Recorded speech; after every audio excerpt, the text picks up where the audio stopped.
And we are back. This is another episode of Calibrated with Scott. I am Scott, of course. Thank you all so much for joining me today. We have a very fun video, I guess, for you guys today. It is a prediction video on what I believe is the next step of the Russian offensive, sort of the direction that they're going to go. We have a lot of talk of a breakthrough in the north, pushing in the east, something in the south. So I'm going to go into that today. But before we get started, if you guys wouldn't mind going and clicking that subscribe button, if you are not already subscribed, it is the easiest way you can support me. If you want to find more of my work, you can find my Telegram, my Twitter, and my Patreon. All of those places you can join for free to find more of my content as well as constant updates, especially on my Twitter. I am constantly posting there and on my Telegram. So please go follow me in those locations. And without further ado, let's go ahead and just get right into it. I'm going to take us over to the map real fast, just so I can sort of talk about the ongoing situation. So, currently in Ugledar, the situation is dire for the Ukrainians. There is some contention right now about this update. I updated this because I have seen reports from sources that I trust that not only is the road physically cut in more than one location here, but the Ukrainians are actually just trapped in this lower corner now. They can't even approach the exit to leave.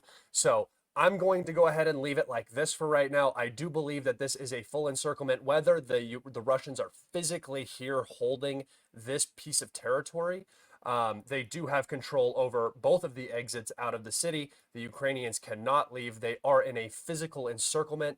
Whether you get shot leaving here or leaving here, it doesn't really matter. I would consider this more aggressive than a tactical encirclement, just because the Ukrainians have no options of leaving. It's not like they can run the blockade. There might as well be checkpoints on these roads leaving the city. So, for all intensive purposes, this is now a physical encirclement, and the Ukrainians are now trapped in here. How many Ukrainians remain is unknown at the time. Some sources are saying 1,000. I highly, highly doubt that. Some sources are saying 500.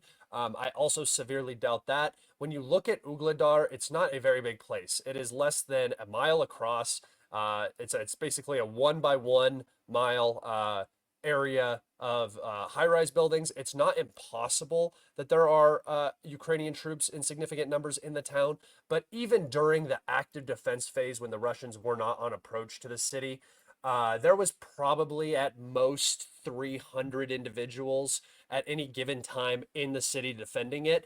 Any more than that is just an over concentration of manpower, and you're just going to subject yourself to high casualty events because you're too clustered up, right?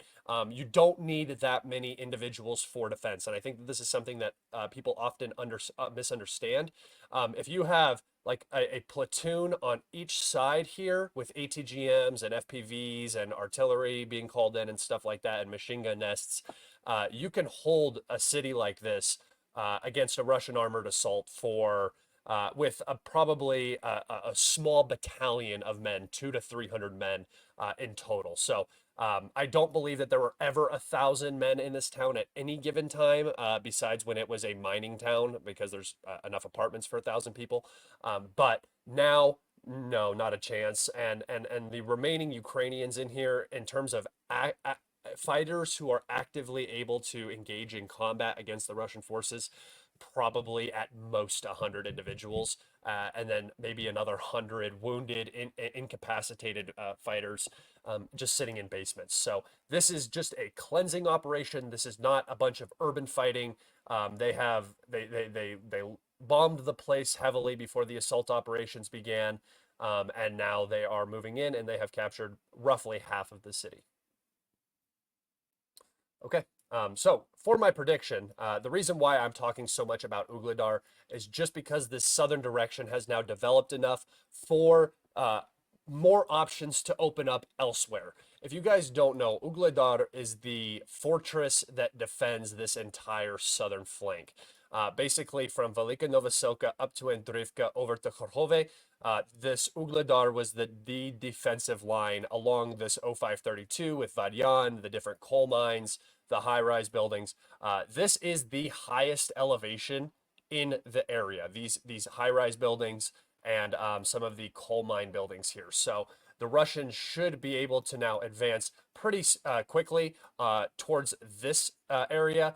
If you guys look at a topographical map, which I will actually take you over to right now, you will see that this area, I mean, the Russians already have the high ground, in the area. It's really not. It's like 100 feet elevation higher than the other nearest area, or the low ground, I guess you would say. So it's pretty flat out here altogether. And now the Ukrainians have lost their bastion that was providing a bunch of vision around this area. So this now opens up this southern flank to massive movement, and it will require a massive amount of Ukrainian reinforcements into Kharkov, trying to hold Maximilivka, as well as this string of settlements here, and just this entire area in general, because there's not a strong defensive fortification. This is going to be bad news for Ukraine because they've already had an incredibly difficult time stabilizing Pokrovsk, which, as you can see, they have not actually stabilized Pokrovsk. They did for about a week, and then it continued moving. They're not going to be able to stabilize the situation in the south now. They don't have the available manpower without completely compromising other areas of the front. And I do expect to see some Ukrainian withdrawals here now that Zelensky, once Zelensky returns to the state. Return stateside. So, in my prediction for where the Russians are going to go now after Ugledar, Ugledar is in its final stages, it's finishing up, and with all of this attention on the southern Donetsk front, I do believe that the Zaporozhia slash southern Donetsk front past Velika Novosilka here will be the area of activation for the Russians. There are a couple of reasons I believe this to be the case. Number one, this unit has been, first and foremost, there was a failed Ukrainian counteroffensive here. So, in terms of, Ukraine wanting to bring attention to this section of the front, it's not what they want to do. They want this to be stable and not move at all. But with the situation in Pokrovsk, Ugledar, Toretsk soon, all of these major defensive areas collapsing, the Ukrainians are going to need to pull forces, and they have already been doing this. They have pulled forces from Orikhiv, Zaporozhia, Holyai-Polye, Velika Novosilka. Basically, this entire line, along with Kherson, this entire bank, has seen a lot of forced rotation. So they removed Ukrainian forces, came over here to stop the Russian advances, and now this line is incredibly weak. The Ukrainian line in the Sumy region, the Kursk region, and the Belgorod-Kharkov region are actually quite strong because the Ukrainians, for some reason, are still focusing on these two incursions very heavily. If you guys know that the Ukrainians had gone back into the aggregate plant here, I have left it in the gray zone the entire time, but the Ukrainians used a significant number of reinforcements to push back into this plant. The Russians have been fabbing it and hitting it with TOS, thermobaric artillery munitions for a couple days now, so that the Ukrainian losses in this area are probably significant, but that's besides the point. The Russians are probably not going to make a move in the Sumy region just because the Ukrainian force concentration here is enough that they will be able to prevent any sort of breakthrough like we saw in the Vovchansk area when the Russians went in here. If you remember, this was all done within like 2 days time. This incursion occurred. So I would not expect anything from the north, even though that's where people think something might be coming from. I would not look there significantly. I'm not saying we're not going to see any incursions here, but I don't think we're going to see any major offensive operations in this area. And I do not consider Kharkov to be a major offensive operation, by the way. All right, so moving down to the south, and the specific reasons why I think, these three settlements, which I'm going to now title as crossroad villages. These are the 1, 2, 3 crossroad villages in the south that basically allow Russia or Ukraine to have access to a majority of the roadways in this southern region of Ukraine. If you zoom out here, this is a massive amount of territory that is connected by very few highways, right? This is almost like the size of a state in America, right? And you have one, two, like three highways kind of interconnecting this massive amount of flat farmland.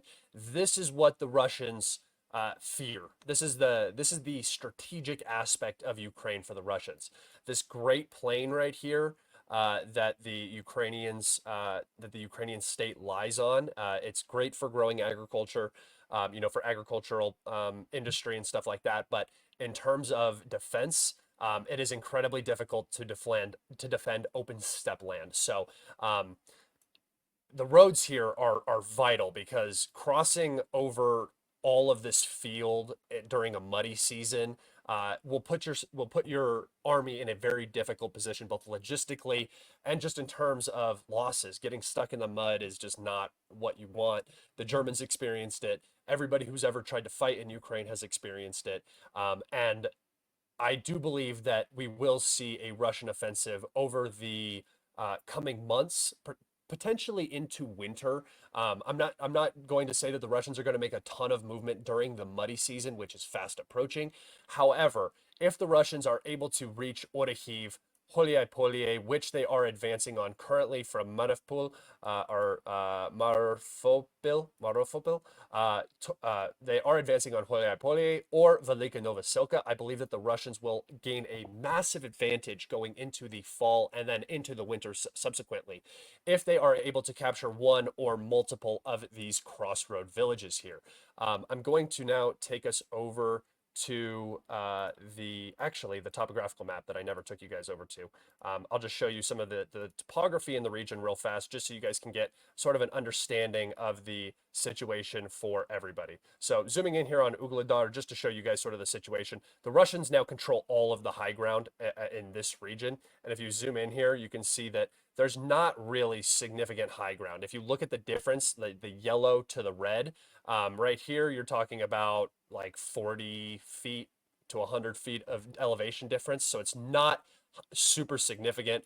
The Russians are already onto this portion right here and have advanced and have captured Ugledar. You can see how Ugledar was positioned very well on the high ground to its rear, has the high ground over here. So it was very hard for the Russians to push. Now the Russians have secured a majority of this high ground. You can see here, this high ground is not as beneficial as the town of it's like Novo Ukrinsk right here.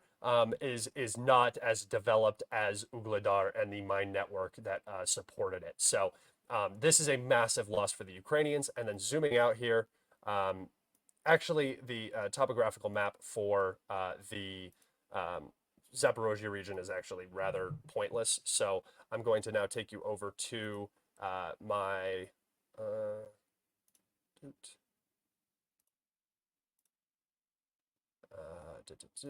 a screenshot that I took and I have edited.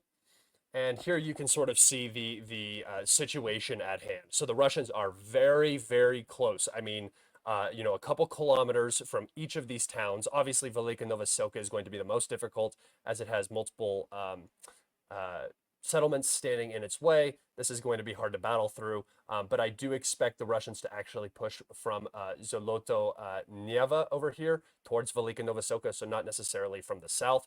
But more importantly, in my mind, Velika Novoselka is sort of in the same area as Ugledar, so it is the least important. However, I think it will likely be the one that is pushed for the hardest, considering that it ties into the approach to the rear end of Pokrovsk, Korhove, and Ugledar. So, but in terms of the actual strategic position of the Russians and the Ukrainians, I think that Orikhiv and Holyai are the more significant and should be the primary objective of any Russian advance in this area, particularly Holyai. And I'll give a couple of reasons for that. Number one, the town of Holyai is actually smaller than Orikhiv. Orikhiv will be more easily defended, and it is much closer to Zaporozhye. So in terms of the logistics line here for the Ukrainians, it will be much easier to defend Orikhiv. And they already probably have a lot of defenses built up in this location, considering this is where the 2023 summer counteroffensive took place for a majority of it. if you move over here to Huliaipolie, you're talking about an extra 20 to 30 kilometers away from Orikhiv, which greatly extends logistics routes to the settlement itself. And there's not a strong logistics like city here. Like Bakhmut was had Chasev Yar, Ugledar had Vadyan and Korhove. Um, uh, Different areas have different cities behind them that are often used as logistical hubs. These cities do not have that. The closest here would be Povrahad or Zaporozhye for these two. Um, and I do believe that Holyai will be should be the primary push. If you access Holyai, not only do you gain access to the road to Orikhiv and Velika Novosilka, but you also gain the road north here, which I'm now going to exit out of this. I hope you guys got a good picture of what is going on with the road networks and connections. If we head over here, though, you can see that Holyai, this road that leads north, actually kind of gets at really the heart of what I'm talking about here with this open area completely compromising the entire eastern flank for the Ukrainians. If the Russians are able to push up from Holyai into Pokrovsk, which I know that looks really far, but there's nothing here. Look at these towns. It's like it's like one long little settlement up this road. Like you can see that there's no buildup. There's no strong defensive fortifications in this area that the Ukrainians have built. There's nothing. So if you can reach this Vovocha River here, you can ride the Vovocha River all the way to Korkhove, basically. You can see it here. Vovocha River. You just follow the Vovocha River. It comes north. It's going to be hard for the Ukrainians to deal with this dividing line. The Vovocha River keeps running, keeps running, keeps running all the way to Korhove. So this from Holyai to Pokrovsk right here, this entire area is sort of divided by the Vovocha River. I'm not saying that it's going to be like a geographical barrier for the Ukrainians, but in terms of the Russians, if they can cause a breakthrough here, if they can cause a breakthrough in any one of these settlements and push up to this Vovocha River line, they should be able to control this entire southern Donetsk region. And it would really, what it would do is it would completely compromise the entire Ukrainian defense strategy at the current moment. Even if they were just to push into Holyai and start a battle here for the city, it will force Ukrainian rotation when there is no Ukrainian forces to rotate. They still have to hold Pokrovsk. Pokrovsk is vital. Again, it is another one of these crossroad villages. You can see 1, 2, 3, 4, 5 highways, or 6 highways, sorry, rather, all go into Pokrovsk. Pokrovsk is vital. You cannot lose the southern Donetsk region because then you will lose Pokrovsk. You cannot lose the Zaporozhye region because then you're going to lose basically everything. So I do believe that this is the area where the Russians could put the most pressure on the Ukrainians right now and really snowball this collapse that we're seeing in the east. But yeah, that is my small prediction video. Thank you all so much for joining me today. If you would not mind leaving a comment, and if you enjoyed the video, leave a like, guys. It is the easiest way to help me. I get seen by the algorithm that way. All of the engagement is really what I need. And yeah, I really appreciate all of you coming in and watching today. Hopefully I'm not right. Hopefully I'm not wrong in 6 months with this prediction. My last prediction went pretty well, so I'm kind of riding high on that right now, and let's fingers crossed hope that it works out. Thank you all so much for joining me today, and have an amazing weekend. Goodbye.